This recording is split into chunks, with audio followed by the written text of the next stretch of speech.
ഷൊർണൂർ കൊടുങ്ങല്ലൂർ സംസ്ഥാന പാതയിൽ ഓട്ടുപാറ ജംഗ്ഷന് സമീപം ഇരുമ്പ് കയറ്റി വന്ന മിനി പിക്കപ്പിൽ നിന്ന് ഭാരമേറിയ ഇരുമ്പ് സ്വകാര്യ കാറിന്റെ മുകളിലേക്ക് വീണ് അപകടം. വടക്കാഞ്ചേരി ഭാഗത്ത് നിന്ന് വരികയായിരുന്ന കാർ വലത്തോട്ടുള്ള വഴിയിലേക്ക് തിരിയുന്നതിനിടയിൽ എതിർദിശയിൽ നിന്ന് ഭാരം കയറ്റി വരികയായിരുന്ന mini pickup van sudden brake ചെയ്യുകയും ലോഡ് ചെയ്തിരുന്ന ഇരുമ്പ് മുന്നോട്ട് തെറിച്ച് കാറിന് മുകളിലൂടെ റോഡിൽ പതിക്കുകയുമായിരുന്നു. ഇന്ന് ഉച്ചതിരിഞ്ഞ് 3 മണിയോടെയായിരുന്നു അപകടം. ഇരുമ്പ് കാറിന്റെ ചില്ല് തുളച്ച് കയറാതിരുന്നത് വൻ ദുരന്തമൊഴിവാക്കി. ഭാരം കയറ്റി വന്ന വാഹനത്തിൽ ശരിയാവണ്ണം ഇരുമ്പ് കെട്ടിവെക്കാതിരുന്നതാണ് അപകടത്തിനിടയാക്കിയതെന്ന് കണ്ടുനിന്നവർ പറഞ്ഞു.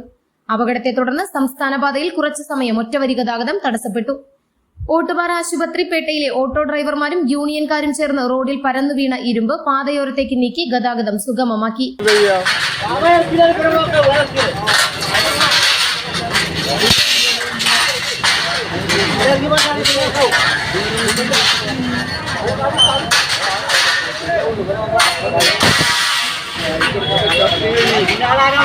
Ini